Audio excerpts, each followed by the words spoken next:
सभी को नमस्कार और फिर एक बार मेरे YouTube चैनल में आप सबका बहुत दिल से स्वागत है। अभी तक अगर आपने मेरे चैनल को सब्सक्राइब नहीं किया है तो तुरंत जाकर मेरे चैनल को सब्सक्राइब करें, और अगर आपने सब्सक्राइब कर दिया है तो और लोगों को प्रमोट करिए। थंबनेल में आपने देख लिया, आज मैं आपको बताने वाला हूँ कि बीजेपी को वोट करना क्यों ज़रूरी है। मैं बिल्कुल प्रैक्टिकल बात रखने की कोशिश करूँगा। मेरी जो भी बातें होती है या फिर आज मैं जो बात करने वाला हूँ, आपसे रिक्वेस्ट है कि इसको आप स्टेरियोटाइप ना करें। आप इस चीज़ को, इस विचार को किसी एक चश्मे से ना देखें। जैसे मैं एज ए थर्ड पर्सन बात कर रहा हूँ, वैसे ही अगर आप एज ए थर्ड पर्सन मेरी बात सुनेंगे तो आपको समझ में आ जाएगा कि मैं कहना क्या चाहता हूँ। ठीक है, तो बिना किसी देरी के चलिए शुरुआत कर देते हैं।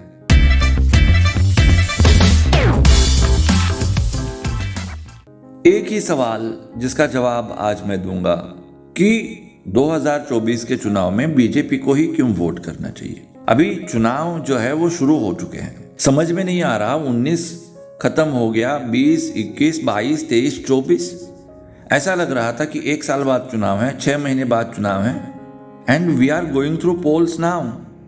2 चरण के चुनाव ऑलरेडी हो चुके हैं, और इस बीच मेरी जो मनस्थिति थी, मुझे जो भी लगता था, मैंने खुल के आपके सामने रखा है। बीजेपी को मैंने क्रिटिसाइज किया, आरएसएस को मैंने क्रिटिसाइज किया। एक समय था कि जब मैंने मोदी जी को भी क्रिटिसाइज कर दिया। वो मेरे अंदर जो फ्रैंकली मुझे लगता था वो मैंने आपके सामने रख दिया। और जैसे मैं बार बार आपको कहता हूं कि मुझे पता था कि ये अप्रिय चीज है। मुझे फॉलो करने वाले मेरे सब्सक्राइबर्स जो है, उनको ये अच्छा नहीं लगता कि मैं बीजेपी, आरएसएस या फिर मोदी जी को क्रिटिसाइज करूं। मैं कोई ध्रुव राठी नहीं हूं कि मेरी ऑडियंस खुश हो जाती है इन लोगों को गाली देने से। मैं भी हिंदुत्ववादी ही हूं, और इसलिए मुझे इस चीज की पूरी खबर थी, अवेयर था मैं कि इस तरह से होने वाला है। लेकिन फिर भी मैंने वो बात करी क्योंकि मैं झूठ नहीं बोलना चाहता था। बहुत सारे लोगों ने मेरे वीडियोज को, मेरे चैनल को रिपोर्ट किया कि मैं इस तरह से कैसे बात कर सकता हूँ, मैं कैसे इन लोगों को क्रिटिसाइज कर सकता हूं। रिपोर्ट किया। मैं आपसे पूछना चाहता हूं, मैंने किसी को गाली दी थी क्या? मैंने किसी के खिलाफ जहर उगला था क्या? मैंने किसी को डिफेम करने की कोशिश करी थी क्या? तो आप रिपोर्ट क्यों कर रहे हो? क्या मुझे आज़ादी नहीं है? क्या मैं इस आज़ादी के नाम पर जो कन्हैया कुमार कर रहा है, जो बाकी लेफ्ट के जर्नलिस्ट कर रहे हैं, जो वोक मूवमेंट चलाने वाले लोग कर रहे हैं, क्या उस तरह का काम कर रहा हूं मैं? मुझे जो लगता है, मुझे जो समझ में आता है, क्या मुझे वो बात रखने की आज़ादी नहीं है? और ये बात मैं किस लिए रख रहा हूँ? क्या मैं बीजेपी, आरएसएस, मोदी जी का विरोधी हूँ? क्या मैं इनका भला नहीं चाहता? मैं एक बहुत ही छोटा इंसान हूँ, लेकिन मेरी भी एक सोच है, मेरे भी कुछ रेफरेंस पॉइंट्स हैं जिनको लेकर मैं सोचता हूँ, मैं कंक्लूजन पर आता हूँ। इस तरह से रिपोर्ट करना यह अच्छी बात नहीं होती। मैं आप लोगों से कहना चाहता हूँ, रिपोर्ट नहीं, सपोर्ट की जरूरत है। मैं आप लोगों से हाथ जोड़कर विनती करना चाहता हूँ, रिक्वेस्ट करना चाहता हूँ, अगर अभी आप मेरा पॉडकास्ट सुन रहे हैं और पास्ट में आपने मेरे चैनल को रिपोर्ट किया है, तो ऐसा मत करिए, मुझे सपोर्ट करिए। क्योंकि आज मैं जो बात करूंगा, वो बात सुनने के बाद आपको समझ में आ जाएगा कि मेरा असली कंसर्न क्या है। बीजेपी को जिताना होगा। जो मैं आपको कह रहा था कि पिछले 1 साल में, 6 महीने में, 3 महीने पहले तक ऐसा लग रहा था कि बीजेपी सच में बहुत अच्छे मार्जिन से जीतेगी पूरे देश में। लेकिन आज जो चित्र मैं देख रहा हूं, हो सकता है मैं गलत हूं। अभी मोर देन 70% चुनाव मेरे हिसाब से बाकी है, पोल्स होने हैं वहां पर। इतने जल्दी प्रेडिक्ट करना बहुत मुश्किल है। लेकिन वो जो एक वेव थी ना, वो वेव नजर नहीं आ रही है। हकीकत में जमीनी लेवल पर उस तरह का एंथुजियाज्म नजर नहीं आ रहा है। कारण कुछ भी हो सकता है, लेकिन वो नजर नहीं आ रहा है। और जब ये मैं देख रहा हूं ना, तो मुझे उल्टा डर लगने लगा है कि ऐसा नहीं हो सकता। हम बीजेपी को नहीं हरा सकते, हम बीजेपी का नुकसान नहीं कर सकते। बीजेपी का नुकसान मतलब देश का नुकसान ही है। वो कैसे है वो मैं आपको एक्सप्लेन करके बताऊंगा। जब मन में आया मैंने क्रिटिसाइज किया, जब मन में आया बीजेपी की तरफ से बात कर रहा हूं, क्या हो रहा है मैं बिल्कुल फैक्ट आपको बताऊंगा। मैं आपको इधर का उधर, उधर का इधर करके नहीं बताऊंगा। मैं आपको चीजों को मिर्च मसाला लगाकर नहीं बताऊंगा। मेरे हिसाब से कुछ भी ख्याली पुलाव पकाकर पोल कल्पित बातें नहीं बताऊंगा। मैं फैक्ट आपको बताऊंगा। बेसिक डिफरेंस क्या है कांग्रेस एंड बीजेपी में। बेसिक डिफरेंस ये है कि एग्जाम्पल के साथ समझ लेते हैं। दो फल विक्रेता थे, फ्रूट्स बेचने वाले। उसमें एक जो मर्चेंट था, उसके पास जो फ्रूट्स आते थे वो सड़े हुए होते थे। ऊपर से वो अच्छा दिखता था लेकिन अंदर से सारे के सारे फल सड़े हुए। लेकिन दूसरा व्यापारी जो था ना, उसके पास सारे के सारे फल सड़े हुए नहीं थे, कुछ फल सड़े हुए थे, और वो अपने कस्टमर्स को एक दो फल उस सड़ा हुआ डाल के बेचता था। ये काम कब तक सफल होगा? ये काम तब तक सफल होगा जब तक खरीदने वाले उसे क्रॉस क्वेश्चन नहीं करेंगे। क्रॉस क्वेश्चन तो दोनों को किया जाएगा, पहला और दूसरा। पहले वाले को अगर आप क्रॉस क्वेश्चन करेंगे तो वो मीठी मीठी बातें करेगा, कहेगा गलती से हो गया, नेक्स्ट टाइम से नहीं होगा, लेकिन करेगा तो फिर वही, क्योंकि उसका बिजनेस ही है कि सड़े हुए फल बेचना। लेकिन दूसरा जो है ना, वो कुछ प्रॉफिट के लिए एक आधा फल सड़ा हुआ डाल रहा है। लेकिन जब उसको समझ में आता है कि नहीं, मेरे ग्राहक जो है वो अवेयर है, ये मेरे को सवाल कर रहे हैं, अगर मैं इनको सड़े हुए फल बेचूंगा तो ये कल मेरे से सामान नहीं खरीदेंगे, फ्रूट्स नहीं खरीदेंगे। ये जब उसको डर लगेगा तो वो सड़ा हुआ फल जो आपके वो एक कोटरी में या फिर बैग में डालता था, वो डालना बंद कर देगा। बीजेपी दूसरी कैटेगरी में आती है। मैं कभी भी इस तरह से स्टैंड नहीं लेता कि मैंने जो भी किया है सही है। नो, गलती हर इंसान से हो सकती है। गलती मोदी जी से हो सकती है, आरएसएस बीजेपी से हो सकती है, मेरे से हो सकती है, किसी से भी हो सकती है। हम लोगों को ये मानना पड़ेगा कि हम लोगों से गलती हुई है। अगर हम आज ये मानते हैं कि हमसे गलती हुई है तो हम गलती को सुधार सकते हैं। और इसकी पूरी की पूरी गुंजाइश बीजेपी, आरएसएस, मोदी जी से है। क्यों है? आरएसएस खुद में इतने परिवर्तन लेकर आता है। परिवर्तन लाने के मामले में अगर आरएसएस की कंपटीशन ली जाए तो वो किसी से भी नहीं जीत सकता।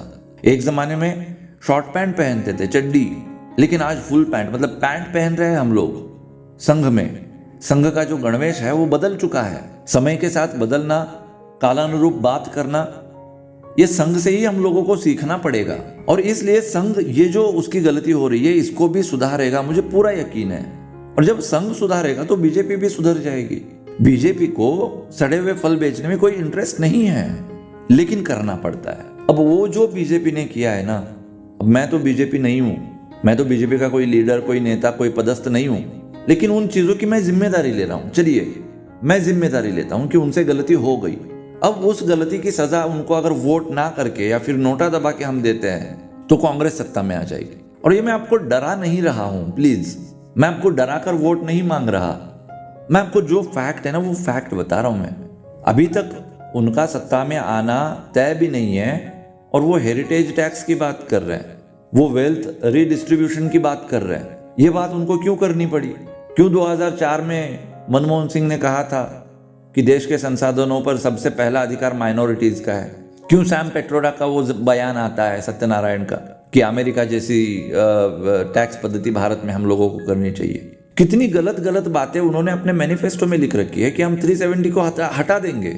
अगर हमारी पार्टी सत्ता में आती है तो हम 370 को हटा देंगे। अब इसमें समझने वाली बात यह है कि ये जिस समुदाय विशेष को खुश करने की कोशिश कर रहे हैं ना, उन समुदाय विशेष में एक प्रकार का मैसेजिंग होता है। वो लोग अगर डिसीजन लेते हैं तो उस डिसीजन को पक्का पकड़ लेते हैं। हम ओवैसी को भी वोट नहीं करेंगे, हम किसी मुस्लिम कैंडिडेट को वोट नहीं करेंगे, भले वो बीजेपी का है। हम वोट करेंगे तो वो कांग्रेस को ही वोट करेंगे। कैंडिडेट हिंदू हो उनका, कोई दिक्कत नहीं, लेकिन हम वोट किसको करेंगे? कांग्रेस को करेंगे। इस तरह से अगर उन्होंने डिसीजन ले लिया तो हम इस चुनाव को हल्के में नहीं ले सकते। हिंदू बिखरा हुआ है। जैसे मैं बार बार आप लोगों को बता रहा हूं कि चिंगारी की शुरुआत हो चुकी है।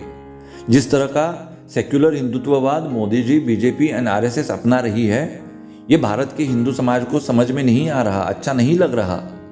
और जिस दिन उनको ये पूरा का पूरा समझ में आया जाएगा, वो लोग कभी इन चीज़ों को एक्सेप्ट नहीं करेंगे। और इसलिए एक तरफ बिखराव और दूसरी तरफ वोट का पूरा कंसोलिडेट होना, ये कितना घातक है। अगर कांग्रेस या फिर इंडिया, मतलब I.India वाला, वो लोग अगर सत्ता में आ जाते हैं तो देश का क्या होगा आप इमेजिन भी नहीं कर सकते। वो आपको हिंट अभी से दे रहे हैं कि हम वेल्थ डिस्ट्रीब्यूट करेंगे। क्या पैसा कमाना पाप है? क्या बहुत ज्यादा प्रॉपर्टी बनाना पाप है? अगर मेरे बाप ने प्रॉपर्टी बनाई है तो वो मेरे को ही मिलनी चाहिए? नहीं मिलनी चाहिए। लेकिन इस तरह का कानून लाने की बात आप चुनाव जीतने से पहले ही कैसे कर सकते हो? और इसलिए बहुत सारी बाहरी ताकतें हमारे देश को तोड़ना चाहती है, और तोड़ने के लिए वो कांग्रेस हो, आम आदमी पार्टी हो, इस तरह के जो राजनीतिक दल होते हैं उनका इस्तेमाल करते हैं। इस चुनाव में भी वो होगा, हम लोगों को अवेयर रहना पड़ेगा।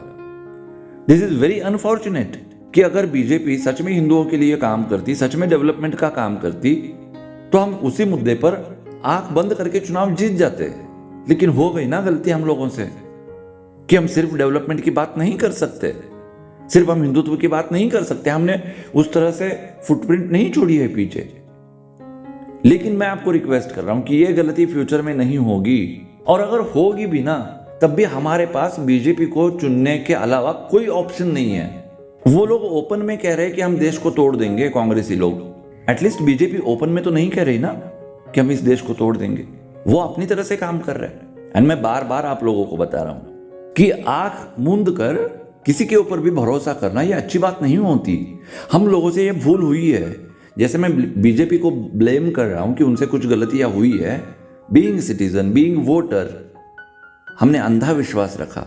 हमने उस फल वाले पर इतना विश्वास रखा कि हम उसको 500 का नोट देते थे, वो कितना दे रहा है नहीं देखते थे, जेब में डालते थे सीधा। एक बार हो गया, 2 बार हो गया, 3 बार हो गया, फिर उसको फल वाले को लगा कि ये तो पैसे गिनता ही नहीं, 50 रुपए कम दूं तो क्या फर्क पड़ता है। ये हुआ है। एक अक्षय कुलकर्णी जब 100 अक्षय कुलकर्णी में कन्वर्ट हो जाएंगे, 100 अक्षय कुलकर्णी जब 1000 अक्षय कुलकर्णी में कन्वर्ट हो जाएंगे, तब बीजेपी ऐसा कर ही नहीं सकती। उनका इंटेंशन ये नहीं है कि हिंदुत्व का नुकसान होना चाहिए। बिलीव मी, आरएसएस को ऐसा नहीं लगता कि हिंदुत्व का नुकसान होना चाहिए। बस उन्होंने कुछ मान लिया है कि इस तरह से होना चाहिए, और वो उसको इंप्लीमेंट करने के लिए, एग्जीक्यूट करने के लिए प्रयास कर रहे हैं। लेकिन जब उनको यह समझ में आएगा कि दिस विल नॉट वर्क, तो वो अपनी पॉलिसी चेंज कर देंगे। बिलीव मी, आरएसएस को, बीजेपी को अंदर से जानता हूं मैं, इसलिए मैं आप लोगों को बता रहा हूं। और अगर कांग्रेस आती है, छोड़ दो, सारी की सारी होप छोड़ दो, पानी सर से ऊपर जा चुका है। अगर 2024 में कांग्रेस आ जाती है, या फिर उनकी सीटें बढ़ भी जाती है, अगर वो सत्ता में नहीं आते लेकिन फिर भी वो 100 या फिर 150 क्रॉस कर लेते हैं कांग्रेस या फिर इंडिया वाले, तब भी वो भारत के लिए बहुत घातक है। उसके बाद 2030-35 आते आते ये देश खंडित हो जाएगा। आज पंजाब में बहुत गंदी सिचुएशन है, आज भी जम्मू कश्मीर सुरक्षित नहीं है, वेस्ट बंगाल एंड केरला की तो मैं बात भी नहीं कर रहा, बहुत डेंजर सिचुएशन है। हिंदू सच में मर रहा है, और अगर हिंदू को बचाना है तो हम कांग्रेस से उम्मीद नहीं रख सकते। हम बीजेपी के साथ निगोशिएशन तो कर सकते हैं, लेकिन वो हम कांग्रेस के साथ नहीं कर सकते। एंड दैट इज वाई, अगर आपके इलाके में अभी तक चुनाव नहीं हुआ है, तो मैं आज खुल के ओपनली आपसे रिक्वेस्ट कर रहा हूं, आपसे आग्रह कर रहा हूं, आपको मैं विनंती कर रहा हूं कि प्लीज वोट फॉर बीजेपी। जो भी बीजेपी के साथ मिस्टेक्स हुए हैं, उन मिस्टेक्स को हम फ्यूचर में फिर से डिस्कस करेंगे। बिलीव मी, ऐसा नहीं है कि मैंने सब छोड़ दिया, भूल गया मैं, और मैं अभी बीजेपी को प्रमोट करने लगे। कभी नहीं हो सकता। जहां पर मुझे लगता है कि गलत है, तो मैं डंके की चोट पर बताऊंगा गलत है। और ये सवाल करते समय एट द सेम टाइम ये भी रिक्वेस्ट करेंगे कि अगर हम क्रॉस क्वेश्चन करते हैं, तो जैसे मैं इस देश के वोटर्स को कह रहा हूं कि बीजेपी को वोट करे, वैसे ही मैं BJP, RSS and Modi ji के सारी जो जनता है उनको कहना चाहता हूं कि रिपोर्ट नहीं, सपोर्ट करिए। आपको काम जो आएगा वो अक्षय कुलकर्णी ही आएगा। अक्षय कुलकर्णी कोई एक इंसान नहीं है, वो एक सोच है। बहुत सारे लोग हैं मेरे जैसे सोचने वाले, जिनको आप अवॉइड नहीं कर सकते, जिनके थॉट्स को आप डिनाई नहीं कर सकते। इन लोगों की आवाज को आप नहीं दबा सकते। और इसलिए जो भी बीजेपी कार्यकर्ता है, संघ के स्वयंसेवक है, मोदी जी के फॉलोअर्स हैं, उन सबको मैं रिक्वेस्ट कर रहा हूं कि रिपोर्ट नहीं, सपोर्ट करिए। और अगर सच में सपोर्ट करना चाहते हैं, तो ये जो अभी मैं बात कर रहा हूं, ये पॉडकास्ट मेरा, एक एक स्वयंसेवक, एक एक बीजेपी कार्यकर्ता को ये प्रण लेना चाहिए कि एटलीस्ट वो 100 लोगों तक ये पॉडकास्ट मेरा जो है वो सर्कुलेट करे। इसमें मैंने कोई हवाबाजी नहीं की है, इसमें मैंने कोई अनरियलिस्टिक बात नहीं करी है, इसमें मैंने कुछ भी झूठ नहीं बोला। It is very raw and it's a fact. और इसलिए मैं आप लोगों से रिक्वेस्ट कर रहा हूं कि आप मुझे सपोर्ट करें। आपके सपोर्ट के बिना मैं कुछ भी नहीं हूं। और याद रखिए, कि मेरे सपोर्ट के बिना आप भी कुछ भी नहीं है। एट द सेम टाइम सारी की सारी देश की जनता, मैं कोई इन्फ्लुएंसर नहीं हूं लेकिन फिर भी रिक्वेस्ट करना चाहता हूं, जो मुझे समझ, अब देखिए मैं मोदी जी को क्रिटिसाइज करता हूं, क्या हैसियत है मेरी? अगर मैं हैसियत की तराजू में खुद को डाल दूं मोदी जी के साथ तो क्या होगा मेरा? फिर भी क्रिटिसाइज करते रहता हूं। जो मुझे लगता है वो मैं बताता हूं ना आपको।